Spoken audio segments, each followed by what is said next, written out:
most of us are being affected. I included.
There's a book that I feel in my heart, day in, day out, in a challenge. The book of Colossians chapter 3, verse 1 and to 5.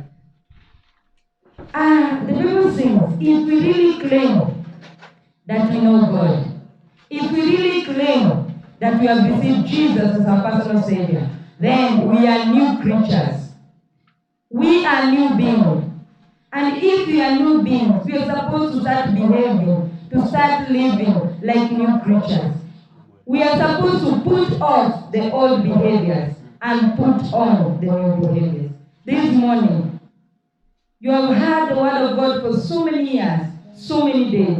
But I have one question that I'm asking myself. Have you started the journey of putting off the old behaviors? And are you putting on the new characteristics? God is preparing an army of people who will not be ashamed to testify in public that they know this God. An army of people that will not be ashamed to speak the gospel to the whole world. Will you be among that army? Will I be among that army? As we speak the topic of idolatry, that is our topic today. Idolatry. We are basing on the first two commandments that God gave to Moses. And when you read in the book of Exodus 20, verse 1 to 6, Moses was given the commandment. And the first commandment was, do not make for yourself any idol. Do not make for yourself any image. And today, let us ask ourselves, what is the meaning of idolatry? What do you mean when you're talking about what did God mean when he was talking about don't make your own image? And as we discuss the topic, please, I know most of us, when we think about an idol, we just think about creating a certain thing from a certain object. Usidhani naongea kuhusu mchongo. Nowadays it is very rare, especially in Kenya. It is very rare for you to find a person amechonga an animal, calling the animal a god. It is very rare. But whether we like it or not, we are still worshiping idols. And that is what I want us to discuss this morning. I want us to see what are the examples of the modern idols that are affecting us as youth. What are the examples of the things that we are worshiping? And when God is looking at us, we are making God to feel jealous. We are making God to be angry, and we are inviting the wrath of God upon us. And I want us to start by imagining. It is not a good imagination because we can never be. But imagine you are God. Imagine that you have created everything in the whole world. Imagine, can you put yourself on those shoes? Imagine wewe ni Mungu. Umeumba kila kitu.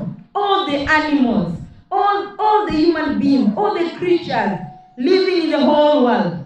Then, as you're watching, you see somebody from somewhere ambaye amechukua a certain animal, a certain image, and bowing down to that image and claiming this is my God. How are you going to feel? If you are God, how will you feel inside, deep down inside your heart? Utasikia aje? Umeomba kila kitu, umeomba kila mtu, umembariki, umempatia everything in the whole world. Then this person is not grateful.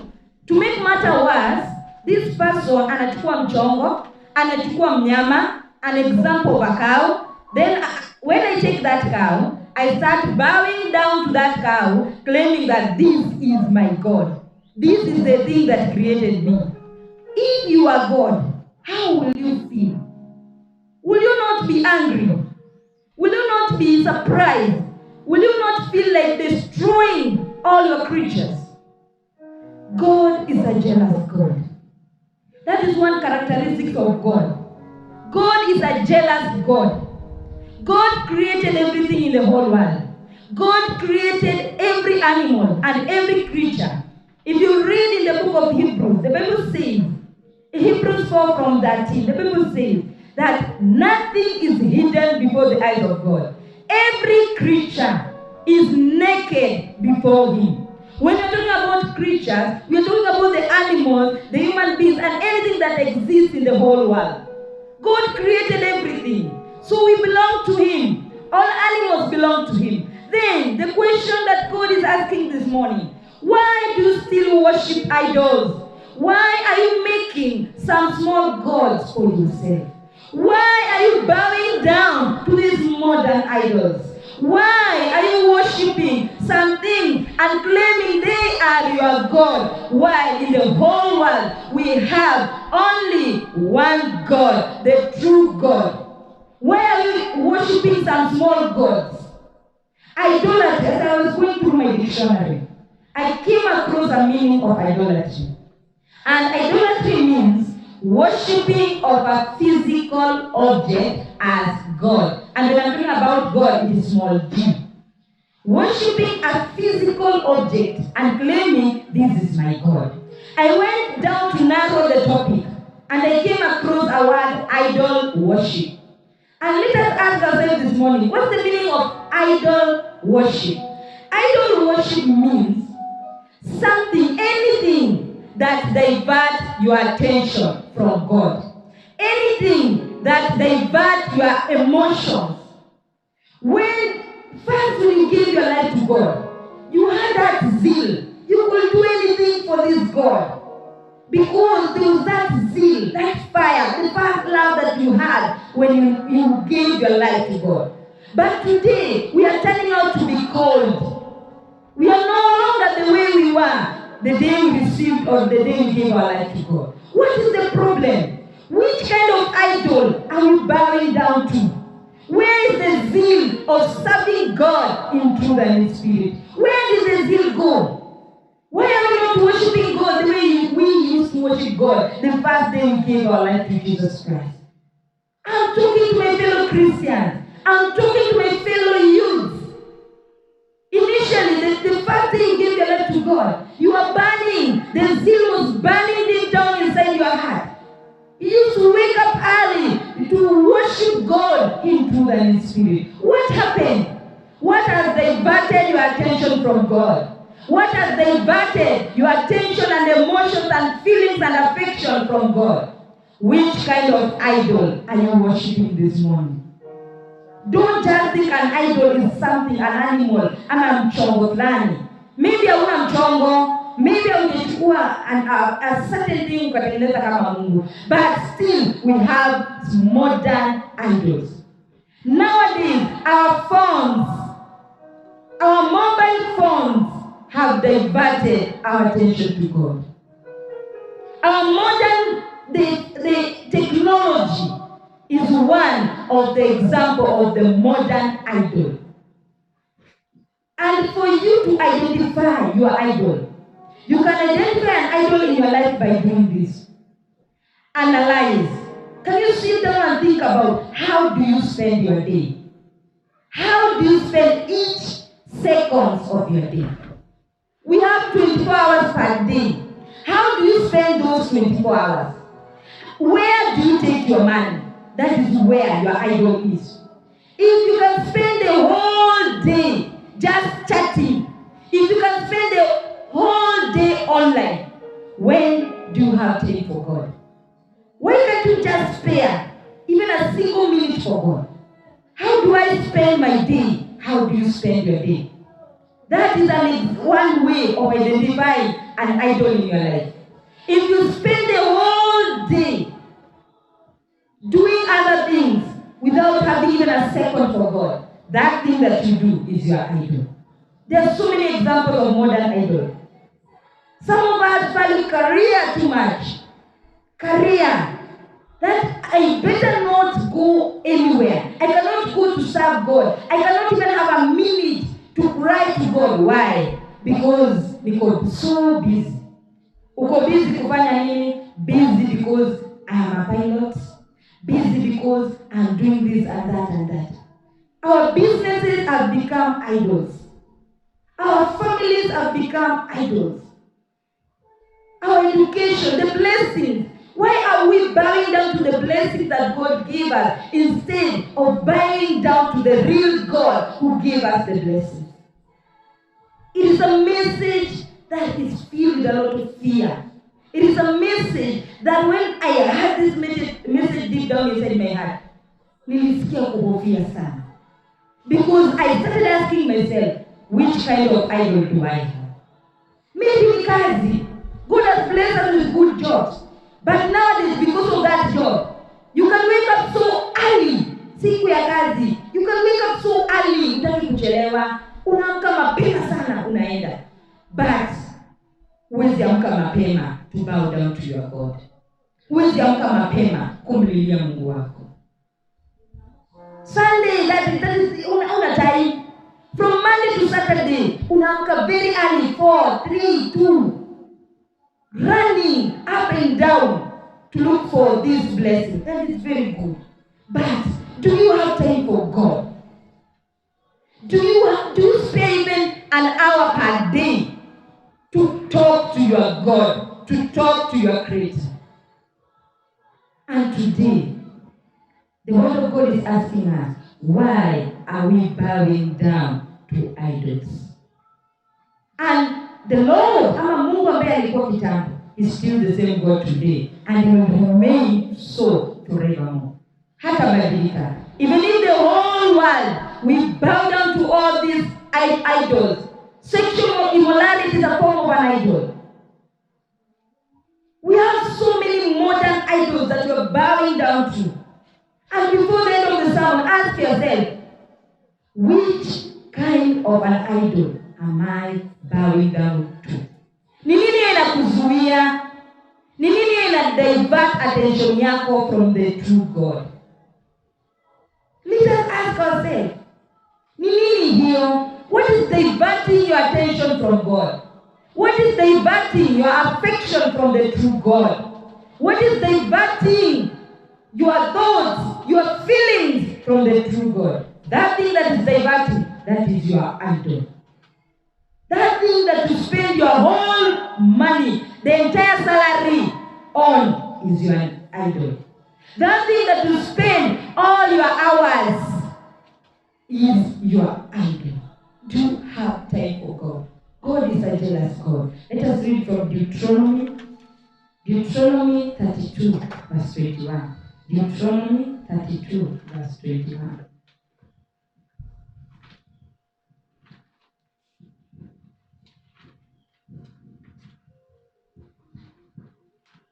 Deuteronomy chapter 32, verse 21.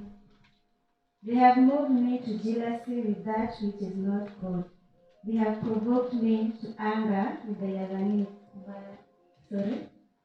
They have moved me to jealousy with that which is not God. They have provoked me to anger with the Yavanim. I will move them to jealousy with those who are not a people. I will provoke them to anger with a foolish nation. They have provoked me to jealousy. Who is God talking to this morning? God is talking to me. God is talking to you. God is talking to my fellow Christian, my fellow youths. Why are we provoking God? By bowing down to these modern idols. Why are we provoking God by diverting all our time to these idols. Why are we provoking the anger and the wrath of God? Kenya, why are we provoking the anger of God? God is a jealous God. And we are going to confirm this from Exodus 34, 10 to 17. Exodus 34, 10 to 17. God is a jealous God. Mungu anataka that every creature that he created to worship him. That's why when you read the Bible, kuna mahali inasema that if you don't worship me, I will raise up stones to worship me. Why are we waiting for God to raise up stones when we are still there? God is a jealous God. Exodus 34, 10 to 17. Exodus chapter 34, verse 10 to 17. Then the Lord said, I am making a covenant with you before all your people. I will do wonders never before done in any nation in all the world. The people you live among will see how awesome is the work that I, the Lord, will do for you. Obey what I command you today. I will drive out before you the Amorites, Canaanites, Hittites, Perizzites, Hivites, and Jebusites. Be careful not to make a treaty with those who live in the land where you are going, or there will be a snare among you. Break down their altars, smash their sacred stones, and cut down their Asherah poles. Do not worship any other god, for the Lord, whose name is jealous, is a jealous God. Be careful not to make a treaty with those who live in the land, for when they prostitute themselves to their gods and sacrifice to them, they will invite you, and you will eat their sacrifices. And when you choose some of their daughters as wives for your sons, and those daughters prostitute themselves to their gods, they will lead your sons to do the same. Do not make us idols. Do not make idols. Which kind of idol am I having this morning? Which kind of idol are you bowing down this morning? Let us flee from this idol, because God is a jealous God. Today, God is coming to renew our covenants. But for Him to do this, we must flee away for us to receive this blessing, we must move from the land of evil. We must flee away from idol worship and surrender our lives to God. There is only one God, na kutawahi kuwa na Mungu mwingine. Whether we try to look for other small gods, we only have one God. For God to renew this covenant, we must flee away from idol worship. Let us flee away, because God is a God of mercy. If we repent and flee away from this God, God is going to forgive us. God is going to do marvelous things. God is going to bring transformation. There is a God in heaven, but we need to flee away. Flee away from these idols. There is one idol that we need to think about. When you talk about idol worship, nowadays, huwa tunadhani that idol ni kutengeneza mchongo, but we have so many idols. My fellow youth, we have so many idols. Our friends have become an idol. You don't have time to call your God. You don't have time to pray because of your friend. It's better you go for party after party, but you cannot have time to pray. You cannot have time to cry to your God. And as Paul was talking to the church in Corinthians, he asked them in 1 Corinthians 10, 14 to 22. Paul was asking them, are you ready to compete with God? God is a jealous God. But are we ready? If we don't change, are we ready to compete with God? And we know God is the most strong person in the whole world. 1 Corinthians 10, 14, verse 22.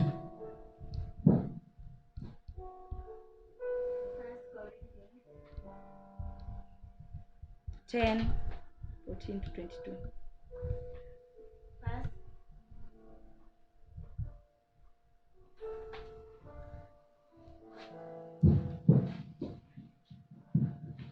First Corinthians 10, 14 to 22.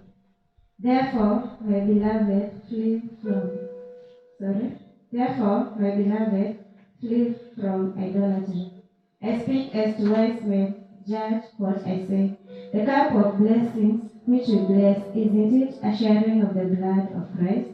The bread which we break, isn't it a sharing of the body of Christ? Because there is one loaf of bread, we, who are many, are one body, for we all partake of the one loaf of bread. Consider Israel according to the flesh. Don't those who eat the sacrifice participate in the altar? What am I saying then? That a thing sacrificed to idols is anything, or that an idol is anything? But I said that the things which the Gentiles sacrifice, they sacrifice to demons and not to God. And I don't desire that you will have fellowship with demons. You can't both drink the cup of the Lord and the cup of demons. You can't both partake of the table of the Lord and of the table of demons. Or do we provoke the Lord to jealousy? Are we stronger than Him? Are we provoking God to jealousy? Are we stronger than God? Can we stand the wrath of God?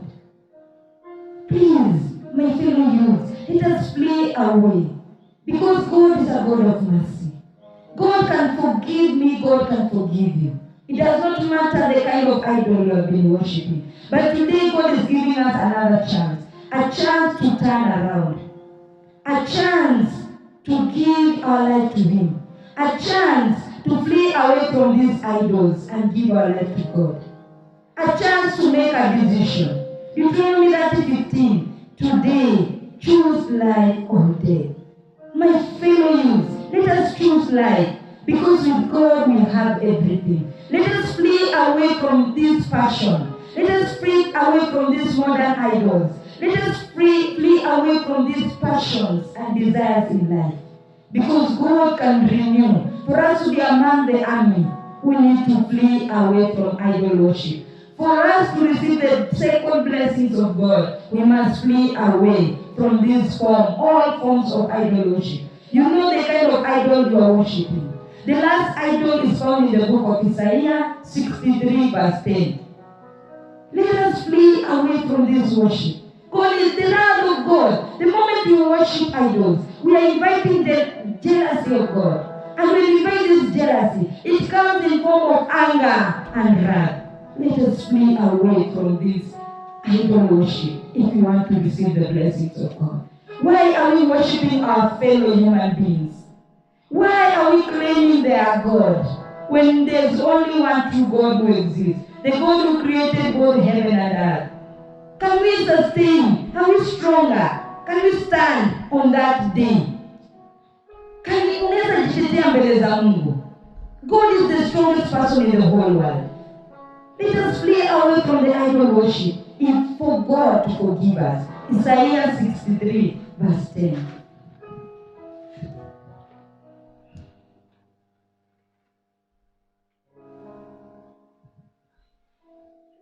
Isaiah 63 verse 10. But they rebelled and grieved His Holy Spirit. Therefore He turned and became their enemy, and He Himself fought against them. God is a God of mercy. But if you read in the Bible, especially NIV, it starts by saying, "Woe unto you, ole wenyu." Because Mungu ni Mungu wa neema, ni Mungu wa huruma. Lakini if we rebel against Him, if we continue assuming, if we continue bowing down to this idol, the same God of mercy, the same God mwenye alitumwagia the power of the Holy Spirit, He can turn away and turn from a friend to an enemy. Unaweza stahimili Mungu akuwe your enemy? Unaweza stahimili the wrath of God? We can't. Before we reach to that point, let us repent. Let us flee away from idol worship. And God is ready to forgive us. God is ready to accept us back. Because in 2 Chronicles 7:14, the Bible says that if my people who are called by my name realize their mistakes and turn away from their evil, I will forgive them and I will heal their land. For God to heal us youths, we need to repent. For God to heal our country, Kenya, we need to repent and flee away from every sin and every idol worship. God bless you.